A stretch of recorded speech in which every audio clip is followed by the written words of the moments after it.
What's up, everyone? Hope you're having a great day. So in this video, I want to talk about something that inevitably most people who are watching this will end up doing, and that's just getting a part-time job. Now, for most of you, actually just all of you, this job is not a career for you. You're not going to keep it for the rest of your life. It's in fact just a stepping stone. You're only there while you're working on something else, like a trade or college or your own business, what have you. So I just want to give out 3 tips that just came off the top of my head for ways that you can optimize your part-time job. Now, the reason why you should optimize your part-time job is simply because probably A, it doesn't pay as well. B, you need to scrape any penny you can to get, whatever you need.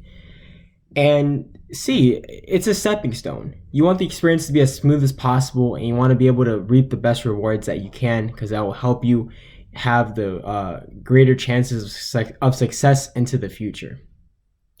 So number one, as many of you may or may not know, if you are a worker, if you work for a business that isn't your own, if you're not an entrepreneur, if you're not a self-employed person, if you're not self-contracted, you're basically a regular employee, then you will be taxed unfavorably, at least in America.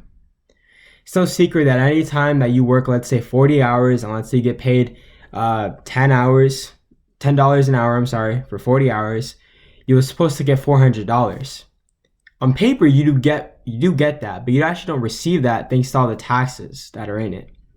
So most of you guys are probably going to school or working on some other thing that will give you tax write-offs, that will give you a reason that's in the law to write it off. For example, let's say I am in school right now. I can write off my mileage. Bada bing, bada boom. They'll cut down on my tax bill. Or let's say that I'm trying to start up a business and I need to do some Facebook advertisement, so I'd write off the cost of the advertisement.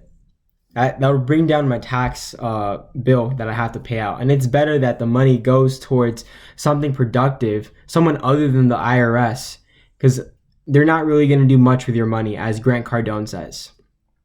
It would also help you bring back additional income, obviously, and it will teach you the skills of how to navigate the tax code, which is pretty much the end game. You see, because most people, when it comes to getting wealthy, there's going to become a point where you're so wealthy that the best returns that you make won't be with another business deal, won't be with another stock to invest in. It will actually be with just reducing your tax bill, because that's how wealthy you are.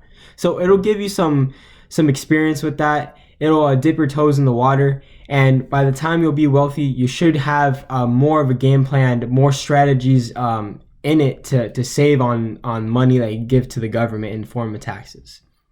The number 2 is pretty obvious as well, but it's to try to get the most salary, the biggest salary that you can. Get paid the most hourly salary, what have you. Because really, if you're trying to bootstrap your own business, any extra penny helps out. No matter even if you have to pay more taxes at the end of the year, it doesn't matter. Any little bit helps. If you're like me and you really you're not really going to start your business just yet. You're just kind of doing things on the side. I know I use my paychecks primarily to invest, and even if I made an extra $50 the entire month, which is roughly like $12.50 per week, thanks to a raise, that money will still compound and it'll add up. There's a lot of money that's left on the table when you don't do this, and I wish I can put up a chart. I'll have to do that in the future, but basically you can imagine that. Let's say 10 times 10. Of course, it's going to be 100. But if you do 10 times 12, if they give you a $2 raise, that's 120. And over the course of the time, you'll be making 20% more, essentially. That's a big gap. Also, when it comes to comparing it to an investment return, your raise is pretty much guaranteed. It's almost like a bond, except it could increase. I don't think they over bring you down. And it's guaranteed returns. Sure, treasuries are pretty much guaranteed. They're one of the safest investments in the world. But this is something that you can receive for the more hours that you put in.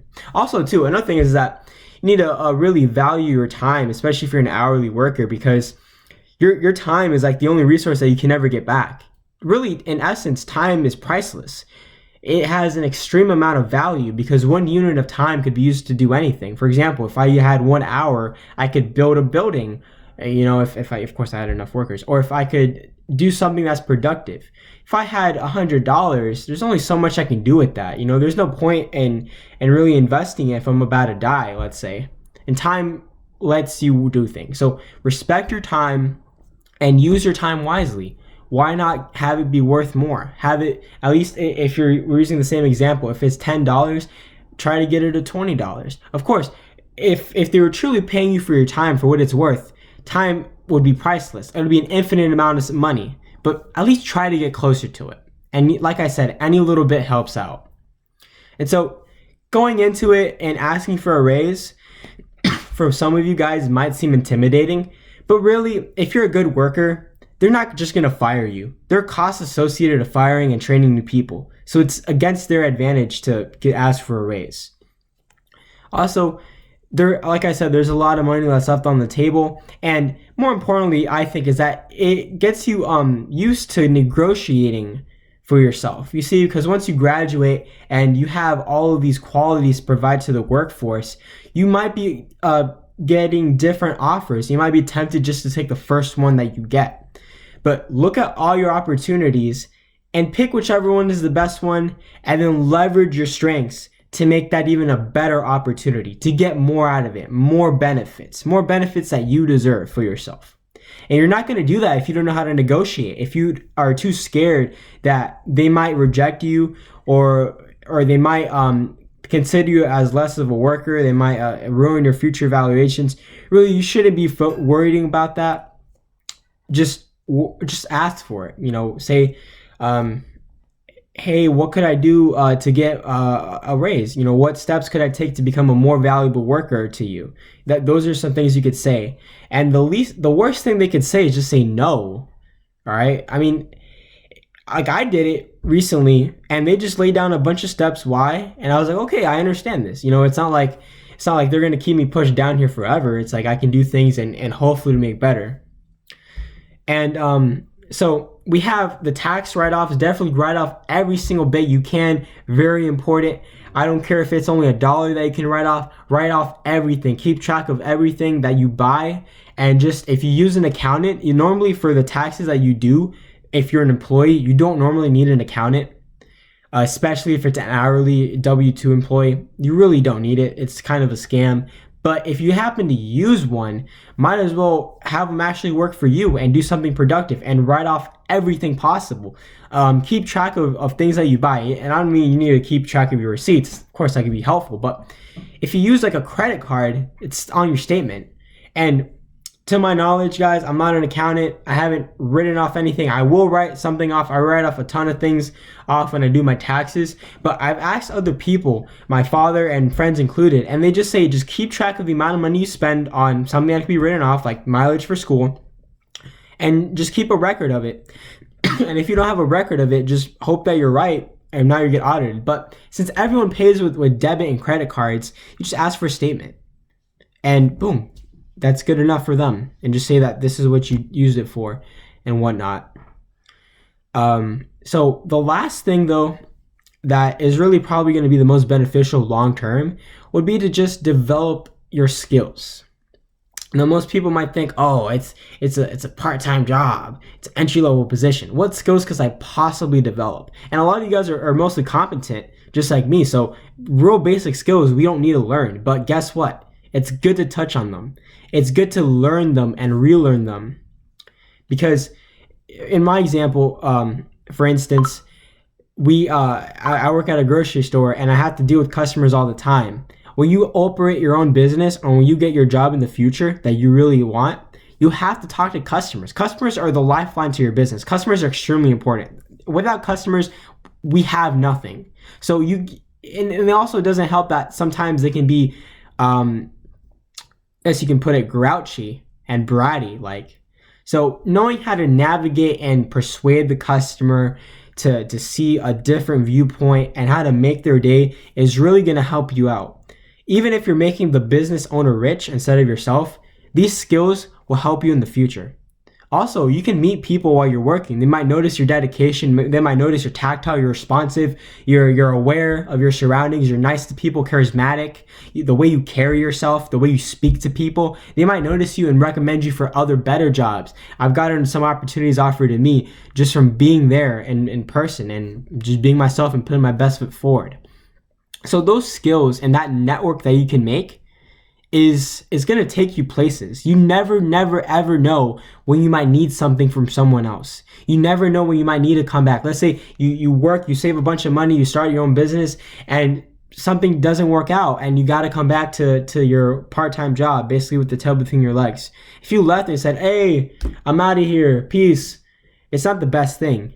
Sure, it's probably be empowering to just say I'm out and dip and do you, but you really never know when. You never know if your manager is going to be your next customer, your best customer, if you might need them for a letter of recommendation, if you might need them just for, if they call up, say, hey, is this person good for another job? You never really know. So that's why it's good to build your network, be nice to everyone, and get charismatic with them while you're there. So guys, just to touch up before the video ends, a bit of a long one, but I just thought I should put it out there because there's not many videos on YouTube talking about this, how to optimize something that isn't optimal for you. So just to recap for you guys, number one is to write everything you can off, everything possible, okay? Because as a W-2 worker, you pay too much in taxes to begin with, so lower that bill, try to get down to the cheapest tax bracket. Number two is to ask for a raise if possible. Of course, just ask for a raise. Doesn't mean you're going to get it, but ask for a raise. It is possible for you to ask for a raise. All you have to do is just ask. Okay, find your manager. Say, hey, what do I need to work on to get more? Or when you have your evaluation, say, hey, what can I do to improve more? What can I do for you to add more value to the business, to be an even greater asset, a compounding asset, the ultimate asset? What can I do to get that extra raise? The worst they could say is no, guys. And if they say yes, you've made a great move, all right? And that all leads to negotiating for your future jobs and you get to the future, negotiating contracts, positions, salaries, benefits, what have you. And lastly, just touching up on customer service skills and punctuality and getting used to the professional, so to speak, environment, even if it is kind of a deadbeat, dead-end job, no offense. That'll help you develop as a professional because the mother of all the theory out there is the experience. And that's something that you really can't learn by watching these videos, unfortunately. You'd have to get out to the world and learn for it yourself. So thank you guys for tuning into this. Hope it benefits you. And just drop down in the comments to see what you'd like to hear more or what you might be excited to try next or if any of these things have worked for you. Thank you guys so much.